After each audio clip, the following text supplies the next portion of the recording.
Good morning students. आज हम एक ऐसे टॉपिक के बारे में जानेंगे, एक ऐसे टॉपिक को डिस्कस करेंगे जो हमारी सोच से, जो हमारे नज़रिए से, जो हमारे एटीट्यूड से बहुत ज़्यादा रिलेट करता है, and that is attitude change. सबसे पहले तो एक आपको ब्रीफ प्रीव्यू दे दूं कि एटीट्यूड क्या होता है। एटीट्यूड का मतलब है कि किसी भी व्यक्ति, किसी भी समुदाय, किसी भी समूह या किसी भी घटना के प्रति हमारी आपकी जो सकारात्मक या नकारात्मक सोच है, वही हमारा एटीट्यूड है। हम किसी व्यक्ति के बारे में, किसी घटना के बारे में, किसी भी कॉन्सेप्ट के बारे में, समाज के किसी भी कायदे कानून के बारे में कैसा सोचते हैं, अच्छा या बुरा, पॉजिटिव, नेगेटिव, वही सोच हमारा एटीट्यूड है। अब बात करेंगे एटीट्यूड चेंज की, कि वो सोच, वो नज़रिया बदलता है। ये तो एक आम सी बात है कि इंसान का नज़रिया एक ही चीज़ के लिए समय समय पर बदलता रहता है। जो पहले पॉजिटिव हुआ करता था वो आज नेगेटिव हो गया है, जो पहले नेगेटिव हुआ करता था वो आज पॉजिटिव हो गया है। तो वो डायरेक्शन अपनी चेंज करता रहता है। तो एटीट्यूड चेंज वही प्रोसेस है जिसमें हम जानेंगे कि एक नज़रिया कैसे बदलता है, किस रूप में बदलता है और किस वजह से बदलता है। सो अगर हम इसको डिफ़ाइन करना चाहें तो हम कहेंगे attitude is defined as a process of alteration, मतलब बदलना, और मॉडिफिकेशन यानी कि जो ऑलरेडी है उसमें चेंज करना, in the existing attitude towards any object. जो आज का हमारा एटीट्यूड है उसमें अगर कोई बदलाव होता है, उस प्रोसेस को हम एटीट्यूड चेंज कहेंगे। It is a normal process and regular in human life. We do change our attitude time to time depending on our knowledge, parental influence, peer influence, media influence and communication pattern. यानी कि ये जो change है वो बहुत सारे reasons की वजह से चेंज हो सकता है।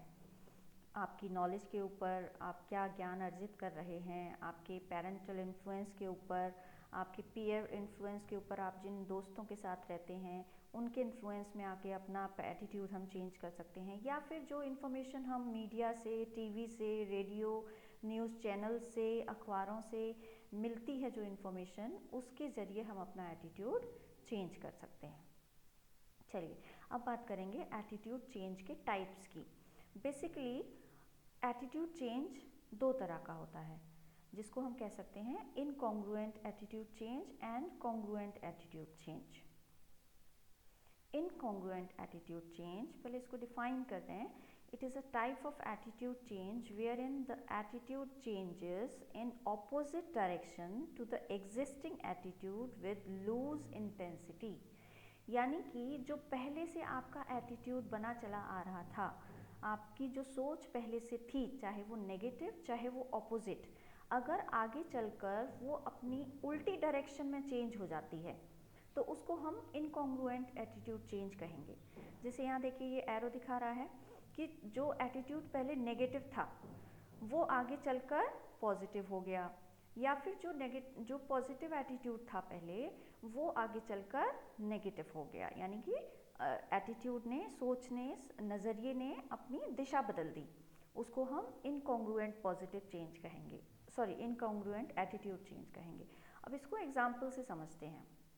सपोज करिए एक लड़की या एक लड़का जिसको पहले वेस्टर्न ड्रेस पसंद थी, वो वेस्टर्न ड्रेस पहनना पसंद करता था, फिर कुछ सालों बाद वो वेस्टर्न ड्रेस को डिसलाइक करने लगा या डिसलाइक करने लगी, उसको वो पसंद नहीं आने लगा। फिर उसको अपने कल्चरल जो यूनिफॉर्म था, जो ड्रेस था, वो उसको पसंद आने लगा। यानी कि पहले उसकी पॉजिटिव एटीट्यूड था, यानी लाइकिंग था towards western clothes, and after some time, after some years और मंथ्स, उसकी एटीट्यूड नेगेटिव हो गई। यानी कि वो नेगेटिव सोचने लगा उसी चीज़ को कि अब ये चीज़ ख़राब है, अब ये चीज़ अच्छी नहीं है। तो इसको हम इनकॉन्ग्रुएंट चेंज कहेंगे एटीट्यूड में। उसी तरह से दूसरा एग्जाम्पल लीजिए कि मान लीजिए कोई पहले नॉन वेजिटेरियन था, वो नॉन वेज नहीं खाता था, मांस मछली नहीं खाता था, लेकिन कुछ टाइम बाद उसको वो नॉन वेजिटेरियन अच्छा लगने लगा, यानी कि वो उसको पसंद करने लगा, उसको रेगुलरली खाने लगा। यानी कि पहले उसका सोच जो था वो नेगेटिव था, फिर वो पॉजिटिव हो गया। ठीक, अब सोचने वाली बात ये है कि ये चेंज किस वजह से हुआ। ये भी हो सकता है कि हमने आसपास अपने दोस्तों को देखा हो, वो वेस्टर्न यूनिफॉर्म की, वेस्टर्न ड्रेस की तारीफ़ करते हों, या फिर उनको उन कपड़ों को पहनने में कंफर्टेबिलिटी लगती हो। ठीक, या फिर हमने टीवी में देखा, मूवीज़ में देखा कि जो मॉडल्स हैं, जो हीरो हीरोइंस हैं, एक्टर एक्ट्रेसेस हैं, वो वेस्टर्न ड्रेस को ज़्यादा इम्पोर्टेंस देते हैं। तो हमने अपना नज़रिया चेंज किया, धीरे धीरे वो नज़रिया चेंज हुआ और हमको वो चीज़ें अच्छी लगने लगी। राइट, तो ये सब किस चीज़ पर डिपेंड करता है? ये डिपेंड करता है हमारे आसपास के वातावरण पर, हमारी नॉलेज के ऊपर, कि हम कौन कौन से मीन्स के ज़रिए हम नॉलेज गेन कर रहे हैं, हम क्या देख रहे हैं, किन से इम्प्रेस हो रहे हैं। इन सब चीज़ों की वजह से हमारा एटीट्यूड चेंज होता है। अब बात करेंगे कॉन्ग्रुएंट एटीट्यूड चेंज की। Congruent attitude change just opposite है इनकॉन्ग्रुएंट एटीट्यूड चेंज का।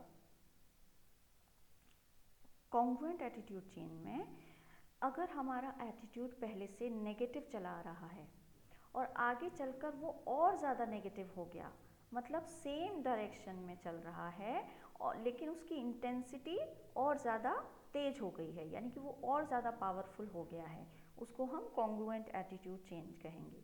या फिर पहले से पॉजिटिव चल रहा था और फिर आगे चल के और ज़्यादा पॉजिटिव हो गया, यानी इसको हम डिफाइन कर सकते हैं कैसे? It is a attitude change where the existing attitude changes in the same direction with more intensity and power। यानी कि एटीट्यूड सेम डायरेक्शन में चेंज होता है। अगर पॉजिटिव था तो पॉजिटिव ही रहेगा और नेगेटिव था तो नेगेटिव ही रहेगा, with more intensity and power, उसकी इंटेंसिटी और ज़्यादा बढ़ जाती है। अब इसका एग्जाम्पल ले लीजिए, जैसे मान लीजिए कोई पहले बहुत ज़्यादा स्मोक करता था, सिगरेट स्मोक करता था, उसको सिगरेट स्मोकिंग अच्छी लगती थी, और कुछ सालों बाद कुछ ऐसा उसकी लाइफ में हुआ, डिप्रेशन हो गया या स्ट्रेस हो गया या कोई अनवांटेड सिचुएशन लाइफ में आ गई, जिसकी वजह से उसने और स्मोकिंग करना शुरू कर दिया या फिर और अल्कोहल लेना शुरू कर दिया, ड्रिंकिंग करना शुरू कर दिया। तो जिसको वो पहले लाइक करता था उसको वो अब बहुत ज़्यादा लाइक करने लगा है। ठीक, यानी कि उसकी इंटेंसिटी और ज़्यादा बढ़ गई है इन द सेम डायरेक्शन। और रीज़न क्या था? Life experiences, life situations. तो चाहे पॉजिटिव चेंज हो, चाहे नेगेटिव चेंज हो, चाहे कॉन्ग्रुएंट चेंज हो, चाहे ये नॉन कॉन्ग्रुएंट चेंज हो, ये चेंज हमारी लाइफ सिचुएशंस पे डिपेंड करता है, हमारे नॉलेज पर डिपेंड करता है, हमारे पीयर ग्रुप पर डिपेंड करता है। ये सारे फैक्टर्स होते हैं जिनकी वजह से ये दो तरह के चेंज होते हैं। तो हमने इस लेक्चर में दो चीज़ें समझी। What is attitude, what are the types of attitude, that is congruent and non congruent, means direction wise हमारा एटीट्यूड चेंज होता है। और उसके फैक्टर्स भी हमने जाने कि हम अगर अपना एटीट्यूड चेंज करते हैं तो वो किन वजह से करते हैं। तो आई होप आपको ये कॉन्सेप्ट समझ में आया होगा, और अगर कोई क्वेरी है तो आप मुझे ईमेल करके पूछ सकते हैं। Thank you.